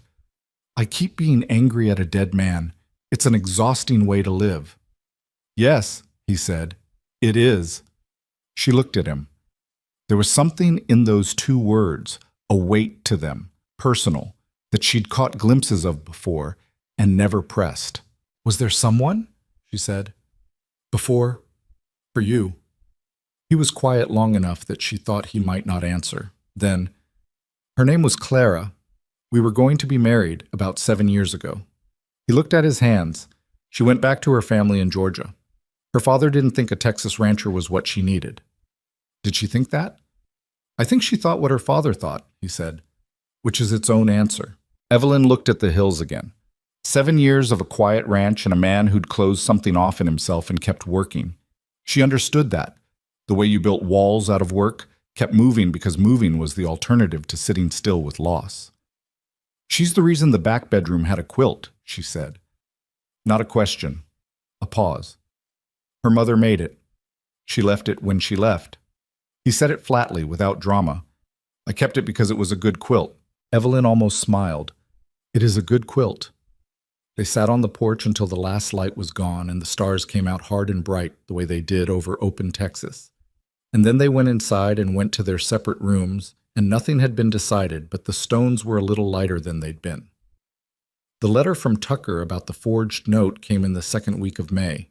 He'd been working on it since April, writing to contacts in Austin, researching the Webb estate, tracing the chain of acquisition from the original supposed creditor to Ashford and Teller. He'd done it in his methodical, quiet way, the way Tucker did everything, without announcing his progress until he had something worth announcing. He laid the papers out on the kitchen table on a Tuesday evening with the air of a man presenting something he was proud of. The Webb estate, he said, does not appear to have had any legitimate notes receivable from Daniel Hartwell at the time of Harlan Webb's death. I found a probate inventory from the Galveston County records. Webb's estate was listed in 1872, and there's no mention of any note from a D. Hartwell or any Texas debtor of that description. He tapped the paper. What Ashford and Teller acquired from that estate was almost certainly manufactured after the fact. Manufactured by who? Callahan said. That's harder to prove, Tucker said. But the handwriting on the note, I had it looked at by a woman in Austin who does document work for the courts. Her opinion, in writing, is that the note and signature are not consistent with documents known to be genuine from either party. He slid a second paper across. She'll testify to it if it comes to a hearing. Evelyn looked at the papers. The forgery that had been hanging over her for 2 months, given a name, given proof. What does this do to Lorne's case? She said. It makes it essentially worthless, Tucker said. If we file a complaint with the court in Austin about fraudulent debt presentation, Ashford and Teller will have a much larger problem than one contested note. Collection firms operate on reputation. If they're known for presenting fraudulent documents, they lose the ability to operate. He folded his hands. My opinion is that when we send them this analysis, they'll withdraw the contested note and close the file. And the Devereaux account? Evelyn said. That's legitimate and ongoing, but you're current on the arrangement and Devereaux's a reasonable man. That's manageable. Tucker looked at her. The boarding account, the San Antonio one. I'd recommend paying it off in a lump if you can. $63. It closes that piece entirely. $63. She had 51 saved. She looked at the table. I can cover the difference, Callahan said. I'll pay you back, Evelyn said immediately. I know you will. Tucker gathered his papers with the satisfied expression of a man who'd done the thing he was good at and had it matter. He said goodnight and went to bed, and Evelyn and Callahan sat across the table from each other in the kitchen with the lamp between them. It's almost done, she said. The feeling attached to that was strange. Not quite relief, not quite the release she'd expected. Closer to, now what? Almost, Callahan said. Tucker should send the letter to Ashford and Teller this week. He will. She turned her coffee cup. She was thinking about what had been underneath the debt problem all along, so the thing the debt had been holding at a distance, or maybe the thing she'd been using the debt to hold at a distance. As long as she was managing a crisis, she didn't have to manage the other thing. I've been thinking about what you said, she said. In the kitchen, in March. He was still. About staying. About what you asked. She looked at her hands. I want you to know I've been thinking about it seriously. Not as a practical solution to a legal problem. I heard what you said, that wasn't what it was. I believed you. It wasn't, he said. I know. She looked up. But I'm scared, Rhett. She'd used his name directly rarely. It still felt specific, a little weighted. I was wrong about a person before, a person I thought I knew. And the cost of that was, you saw what the cost was. I rode in here on a lame horse with $11 and no plan. I don't want to make another decision from a place of—" She searched for the right word, wanting something badly enough that I stopped seeing clearly. He listened. He didn't rush to reassure her, didn't wave it off, didn't tell her she was wrong to feel what she felt. He just listened, which was the thing she needed most and would have gotten least from Daniel. "That's fair," he said. "I'm not saying no," she said. "I want to be clear about that." "I know. I'm saying I need—" She tried to find it. "I need to know the difference between what's real and what's just relief, gratitude, needing somewhere to land." She looked at him. "You've been good to me. Better than I expected. Better than I probably deserved when I rode up here with a legal contract and 5 months of someone else's disaster. And I don't want to confuse being grateful for what you've done with the other thing." He was quiet for a long moment. The lamp threw its small circle of light across the table. "How would you know the difference?" he said. Not challenging, genuinely asking. The question of a man trying to understand rather than win. She thought about it. "I think I'd know if I tried to picture leaving," she said slowly. "If I tried to picture loading that bag and riding out, and if what I felt was mostly relief, then it's gratitude. If what I felt was—" She stopped. She looked at the kitchen, at the stove she'd learned, the window she'd looked out of every morning for 5 months, the table with the account book spread across it. She thought about the porch and the pink light over the hills, and the cedar breaks, and the garden with the tomatoes coming in. She thought about sitting across from this man, and how it felt different from every other sitting she'd done. "It's not relief," she said quietly. "When I think about leaving—" He looked at her, not the almost smile this time, something more open than that. "Then that's something to go on," he said. She nodded. They sat there in the lamplight, the unfinished business between them hanging in the air not unpleasantly, like weather that hadn't arrived yet but was coming and was going to be worth it. "I need a little more time," she said. "Not a lot, just take it," he said. She looked at him. "You're very patient." "I have 400 cattle," he said. "I've been training myself to be patient for years." That surprised a real laugh out of her, and not a polite one, a genuine one, sudden and a little rusty from disuse. He looked startled by it, and then something in his face went warm in a way she hadn't seen before. She covered her mouth and got the laugh under control. "That may be the least romantic thing anyone has ever said to me," she said. "I wasn't trying to be romantic," he said. I was trying to be accurate." "Well," she said, "you succeeded." She got up and took both cups to the basin, and she could feel him watching her back, and it didn't make her uncomfortable. It made her feel present. In the room, in her own body, in a specific moment that was separate from the grief and the debt and the long slide of the past year. Present. That was the word. She turned around. "Good night, Rhett." "Good night," he said. She went to the back bedroom and lay in the dark under the quilt that Claire's mother had made, and she thought about the word present and what it meant that she could feel it here, in this borrowed room, in this life she hadn't planned. Tucker sent the letter to Ashford and Teller the following Thursday. Evelyn didn't read it before it went. Tucker said he'd handle the language and she trusted him. But he told her afterward that it was thorough and specific and contained the document analyst's findings in full, with a clear statement that they were prepared to file a formal complaint with the Austin court if the fraudulent note was not withdrawn within 30 days. 11 days later, a short letter came back from Ashford and Teller stating that upon further review, the note attributed to the Webb estate had been found to contain irregularities and was being withdrawn from the collection file. No apology. No admission. Just the quiet closing of a door they'd opened in bad faith. Evelyn read the letter in the kitchen and set it down on the table and stood with her hands flat on the wood and breathed. Tucker had said "I told you so" was beneath him, and then said it anyway, and she'd let him. Cutter had opened the whiskey, which he seemed to keep in inexhaustible supply. Callahan had said nothing. He'd read the letter, set it down, and squeezed her shoulder once, brief and specific, his hand there and then not there, and gone back outside. She'd stood in the kitchen holding on to the feeling of that hand on her shoulder long after he was gone. June came in green and wide. The calving that spring had gone well, better than Callahan had projected, and the ranch had the busy, forward-moving feel of a place building toward something. Evelyn had started helping with the account books, at Tucker's request, because Tucker's eyesight was getting worse and the detail work tired him. She'd discovered she was good with numbers, better than she'd known, having never had occasion to use the skill for anything beyond household accounts.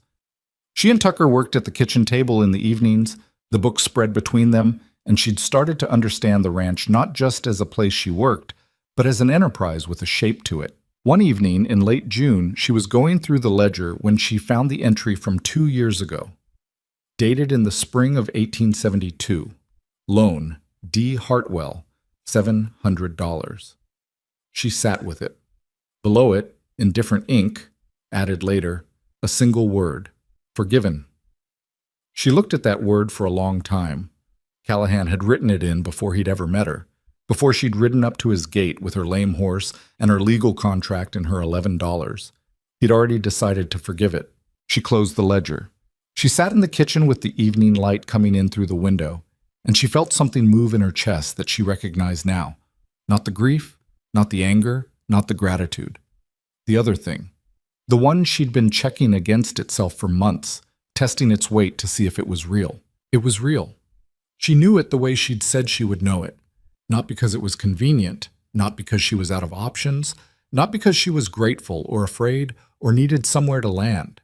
She knew it because it had been growing slowly, steadily, in the same way the beans in the garden grew, without drama, without announcement, just getting taller every morning until one day you looked and they were there. She found him in the barn at dusk, checking the horses for the night.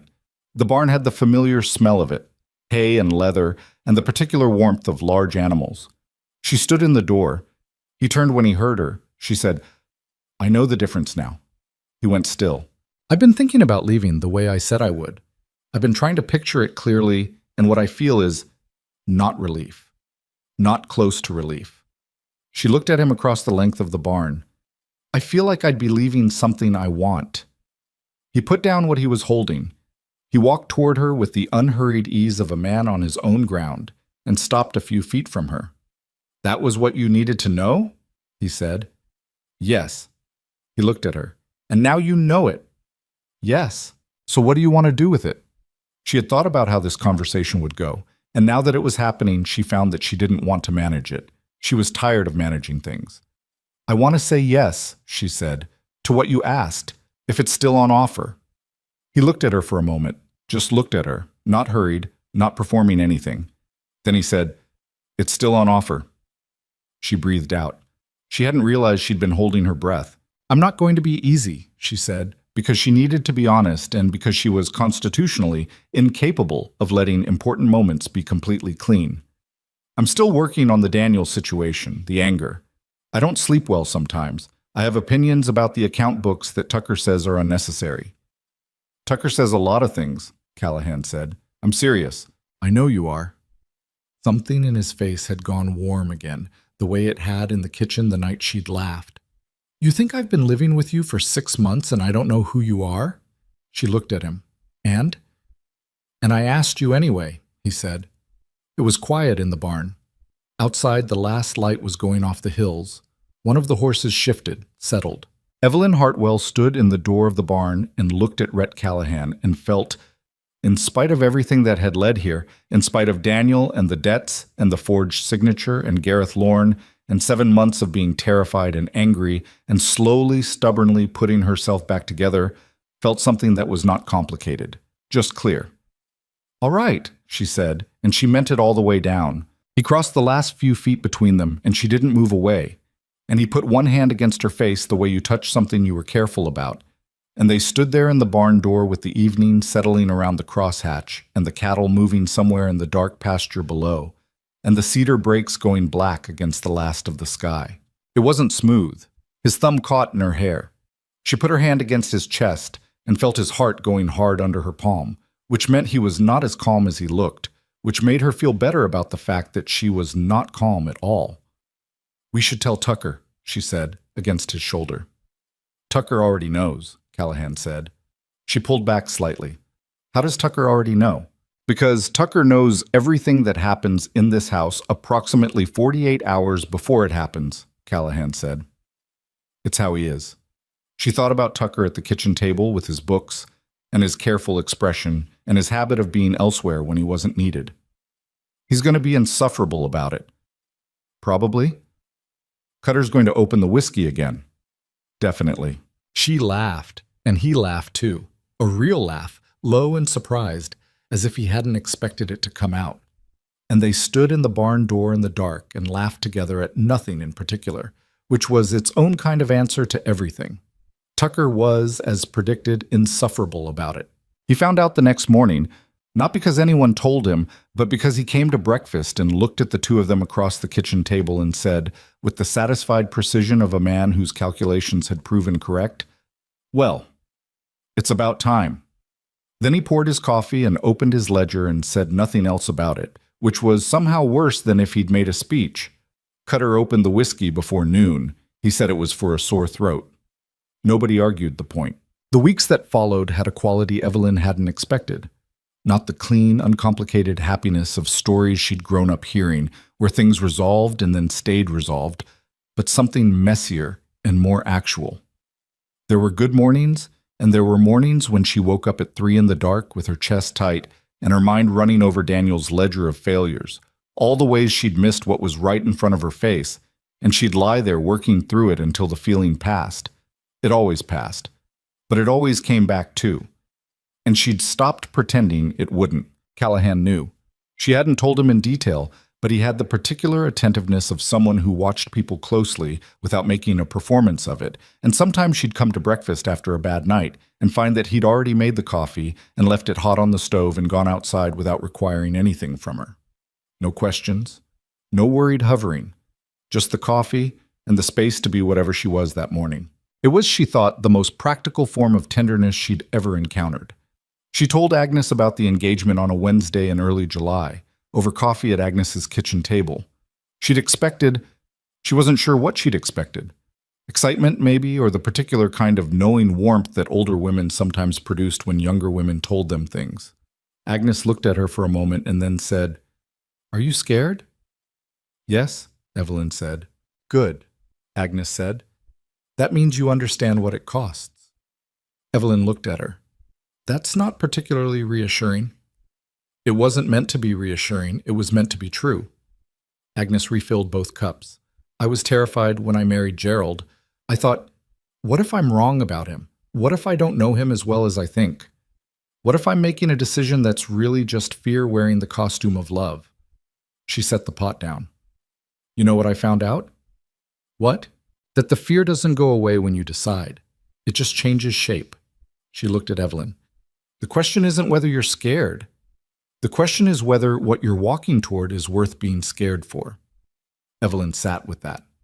Outside Agnes's window, Wimberley was going about its July business. A horse tied at the post across the street, 2 men talking outside the bank, a kid running for reasons known only to himself. "It's worth it," she said. "Then stop waiting to feel sure," Agnes said. "Nobody feels sure. They just go." She rode back to the crosshatch in the afternoon heat with Agnes's words sitting in her, and she thought about all the ways she'd been waiting for certainty, as if certainty were a thing that arrived. A letter you opened, and it told you what to do. She'd been waiting for the grief to finish before she moved forward. She'd been waiting to stop being angry at Daniel. She'd been waiting to feel healed before she allowed herself to act like someone who was healing. The frontier that had brought her here, all that open Texas land between San Marcos and Hays County, 3 days on a lame horse with a legal contract and $11, had never offered her certainty. It had offered her a gate. She'd ridden through it. She could do that again. The wedding was set for the first Saturday in August. It was not going to be elaborate, which suited both of them. Callahan had said, when they discussed it, that he didn't need an audience, just a witness. And she'd said she agreed, and then Agnes had gotten involved. And the guest list had quietly expanded to include the Haskells and Tom Aldridge from the bank, and 2 neighboring ranching families whose names Evelyn was still learning. It was still small by most measures. By the measures of her first wedding, the one in Nacogdoches with 40 people and a dress her mother had helped her make, and Daniel looking fine in a borrowed coat, it was very small. She wasn't sorry about that. The first wedding had been a performance of a future. This one was going to be just the thing itself. There was one piece of unfinished business. She'd been carrying it since June, since the night in the barn. and she kept finding reasons not to deal with it, and then recognizing the reasons as excuses and still not dealing with it. It was the letter she needed to write to her sister in Missouri. Martha. The circumstances she'd told Callahan about back in November, the ones that made Missouri not an option, were that she and Martha had not spoken in 3 years. The falling out had been about Daniel, about Evelyn's refusal to hear Martha's concerns before the marriage, and her greater refusal to hear them after, and about a letter Martha had sent in year 4 that had said, with the particular cruelty of someone who was right and knew it, that Evelyn had made her bed and would now have to lie in it. Evelyn had not written back. She had not written back for 3 years. She sat down with paper and pen on a Tuesday evening in late July, with the lamp burning low and the house quiet around her, and she wrote the letter. She didn't explain everything: the debts, Lorne, the forged signature, the 7 months on the crosshatch. Some of it she did explain because Martha deserved to know, but she kept it short because the point of the letter was not the story. The point was the end of it. "I'm getting married again," she wrote. "His name is Rhett Callahan, and he is a rancher in Hayes County, and he is a good man. I know you'll want to say something about my judgment, and I want to tell you that I've thought about that carefully, and I'm going anyway. I'm not writing to ask your permission or your opinion. I'm writing because you're my sister, and I've been stubborn and stupid about that for 3 years, and I don't want to start a new life still carrying the stupid thing. You don't have to write back, but I'd like it if you did." She sealed the letter and addressed it and left it on the table for the morning post and went to bed and slept without waking, which felt like its own kind of answer. The Saturday morning of the wedding came in clear and dry and hot, the way Texas in August announced itself without apology. Evelyn stood in the back bedroom and looked at herself in the small mirror and assessed the situation with the honesty she'd been practicing. She was 30 years old. She had lines at the corners of her eyes from squinting in the Texas sun, and her hands had gotten harder since November from the work, and her hair was doing something complicated that Agnes's attempts to fix it had only partially resolved. She was wearing a dress she'd made herself from fabric she'd bought in Wimberley, blue, a deep practical blue that she could wear after, which seemed important, not white. She was done with performing things. Agnes knocked on the door and came in and looked at her and said, "You look like yourself." "Is that a compliment?" Evelyn said. "It's the best one I know how to give," Agnes said. They went out to the front room where Tucker was standing in his best coat looking like a man trying not to cry and failing in advance, and Cutter was in a clean shirt that appeared to have been ironed, which was an event of some significance. The Haskells were in the yard, the Aldridges, the neighboring families, the Reeners, and the Beaumonts. About 20 people in total gathered in the yard of the crosshatch on a Saturday in August, because 2 people who had both been alone for too long had found each other by way of a debt, a torn contract, and 7 months of winter and spring and summer work. Callahan was standing near the fence at the edge of the yard, talking to Old Man Reiner, and he looked up when she came out of the house. And he stopped talking. She walked toward him across the yard. The grass was dry, and the light was hard and bright, and there was nothing soft about the scene. No flowers she'd planted lining the path, no music, just the ordinary yard of a working ranch with the barn behind it, and the cattle visible in the far pasture, and the heat already building even this early in the morning. He looked at her the way he'd looked at her in the barn in June, steady and open, and like someone who had made up his mind about something and was at peace with the making. "You look fine," he said when she got to him. "You're very free with compliments," she said. "I said you look fine. That's a high bar for me, and you know it." She did know it. She smiled.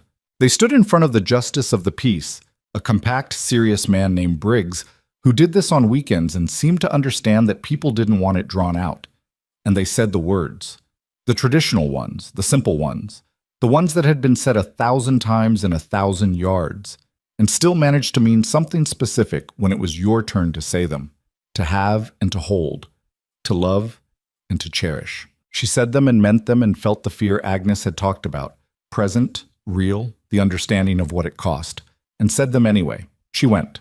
When it was done and Briggs had made it official, Cutter opened the whiskey, which he had apparently been holding in readiness, and Tucker produced from somewhere a cake that Agnes had clearly made and that Tucker was taking credit for, and the 20 people in the yard of the crosshatch ate and drank in the August heat and said the things people said at these events, and Evelyn stood in the middle of it and felt Not floating, not transported, not transformed in any cinematic way. Just here, present, in a specific yard on a specific day, married to a specific man, alive. It was enough. It was more than enough. Later, when most of the guests had gone and Tucker and Cutter had taken themselves to the bunkhouse with the remains of the whiskey, Agnes hugged her at the gate and said quietly, "He looked at you the whole time, even when Reiner was talking to him." "I know," Evelyn said. Agnes pulled back and looked at her with the frank assessment of a woman who had been through things and come out the other side. "You're going to be all right." "I know that too," Evelyn said. And she did. Autumn came to the crosshatch, and the work changed shape again the way it always did, the harvest of what the year had put in. The kitchen garden had produced more than Evelyn had planned for. The tomatoes had gone enormous. The beans had been excessive. The peppers had come in so heavy she'd spent 3 weekends putting them up in jars. Agnes had taken some. The boarding house kitchen had taken more. There was still a shelf of jars in the pantry that would get them through the winter. She was still doing the account books with Tucker, who had officially conceded that her way of organizing the feed costs was more legible than his, which he'd framed as a commentary on her handwriting rather than her method, but which she'd accepted as the concession it was. The Devereaux account, Daniel's merchant debt, was paid off in October, the last installment. She'd made the final payment herself, in person, at Devereaux's store in San Marcos, because she'd wanted to close that door with her own hands. Devereaux had been a stout, decent-looking man who'd shaken her hand and said he was sorry for the circumstances and meant it. She'd thanked him and meant that too, and ridden back to Hayes County with the particular lightness of someone who had finished a long thing. On the way back, she'd stopped at the cemetery on the edge of San Marcos where Daniel was buried. She hadn't planned to. She'd just found herself turning off the road. She stood at the stone for a while. It was plain. She hadn't had money for anything elaborate when he died, and what little there'd been had been eaten up by the most urgent creditors before she'd thought about markers. His name, his dates, nothing else. She stood there and let herself feel the whole of it. The marriage, the years, the version of him she'd loved and the version she'd slowly discovered, and the way those two things lived in her simultaneously and probably always would. She was angry at him still. She thought she might always be angry at him, in some small, persistent way. The way you stayed annoyed at someone who'd inconvenienced you greatly and was no longer around to apologize for it. But she was also something else. She was someone who had come out the other side of what he'd left her with. And what she'd found on the other side was not what she would have planned, not what she would have chosen, but hers. Fully, actually hers. "I found a good one," she said out loud, to the stone and the November air and nobody in particular. "I thought you should know." She rode home. The letter from Martha arrived in November. It had been 4 months since Evelyn had sent hers, and she'd started to think it wasn't coming, that her sister had read the words, "I've been stubborn and stupid," and decided that was true but not sufficient. She'd made her peace with that, or most of it, but it came. On a Tuesday, with the first real cold of the season moving in from the north, a letter in Martha's handwriting that Evelyn recognized immediately. The precise, slightly cramped letters of a woman who'd been taught to write by someone who valued neatness above all else. She took it to the porch and opened it. Martha wrote the way she talked. Direct, a little dry. Not much room for sentiment except where sentiment forced its way in. She said she'd been waiting for 3 years for Evelyn to write, and had decided at some point that she would not be the one to go first, which Martha acknowledged was also stubborn. She said she was glad about the marriage, though she reserved the right to form her own opinion about Rhett Callahan until she'd met him, which might take some time given the distance. She said that the situation with Daniel's debts sounded like a disaster that Evelyn had handled with more competence than Martha might have managed, which was as close to a compliment as Martha generally got. At the end, she wrote, "I've missed you. I didn't say it for 3 years because I was angry, but it was true the whole time." Evelyn read that last line twice.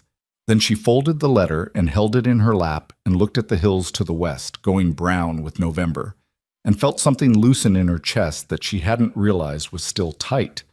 Callahan came out and sat in the other chair. He looked at her, and she looked at him, and she held up the letter without saying anything.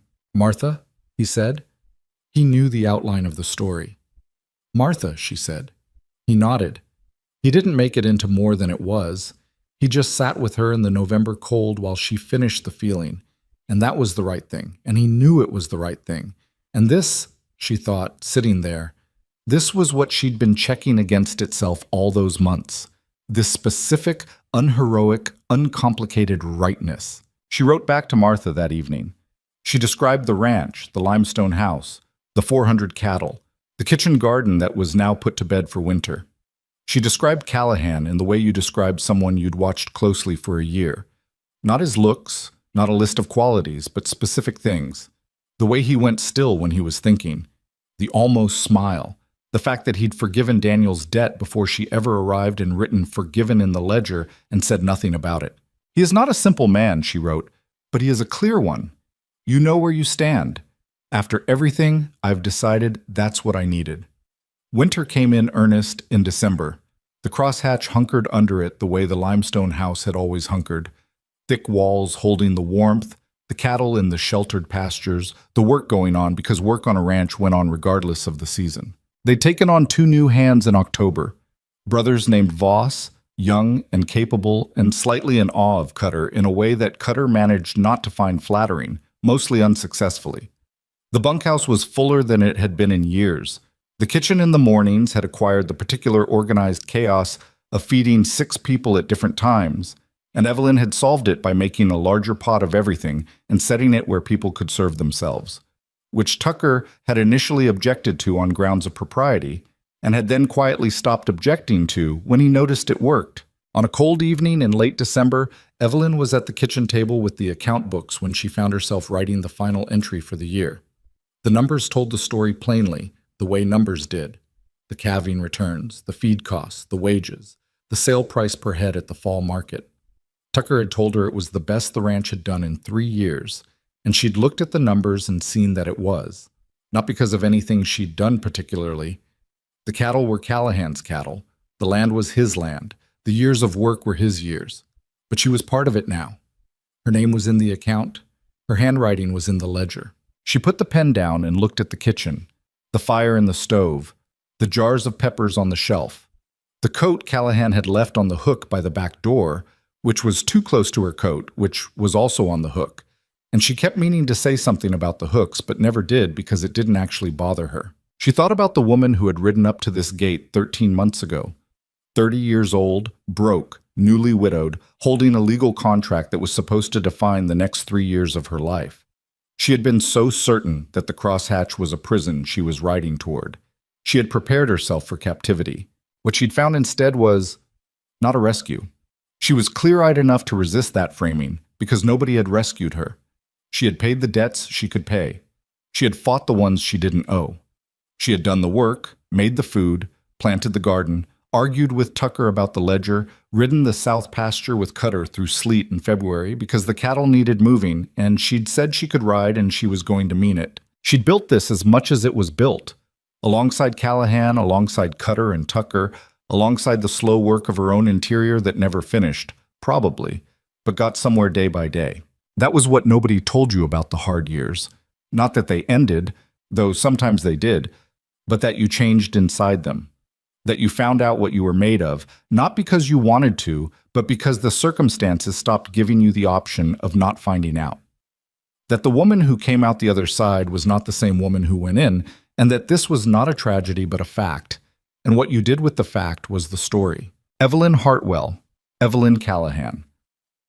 Now, though she still caught herself with the old name sometimes, had arrived at a stranger's ranch believing she deserved years of suffering. She had been wrong about a lot of things in her life, but she'd been most wrong about that. Callahan came in from outside, bringing the cold with him, and stopped when he saw her looking at the kitchen with that particular expression. "What?" he said. "Nothing," she said. "Just thinking." He came to the table and looked at the ledger. "Done?" "Done." He sat down across from her. The lamplight was between them, the same as it always was. "Tucker says it's a good year," she said. "Tucker's right," he said, which was not something he said easily, and she noted it. "Next year will be better," she said. She'd been looking at the feed costs. There was a supplier in Austin who was cheaper than the one they were using, and she'd been meaning to raise it with him.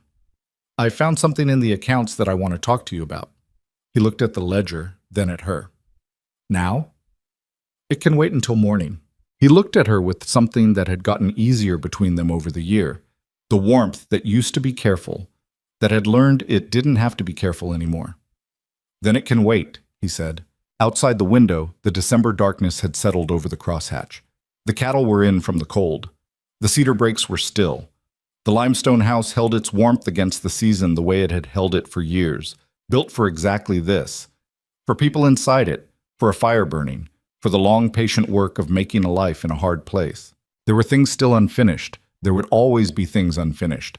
Martha hadn't visited yet, and the Devereaux account was closed, but the memory of the debt wasn't, and Evelyn still woke sometimes at 3 a.m. with her chest tight and her mind running its old tracks. The anger at Daniel came and went like weather. Less frequent now, quieter, but still present. She'd stopped fighting that. You didn't fight weather, you dressed for it.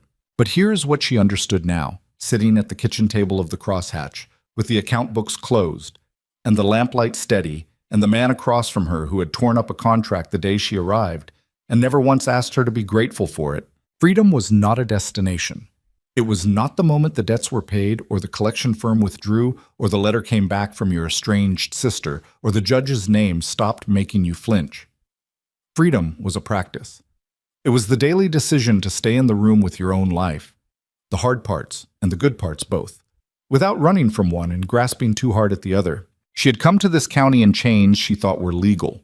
She had discovered they were only paper, but paper could still bind you if you let it.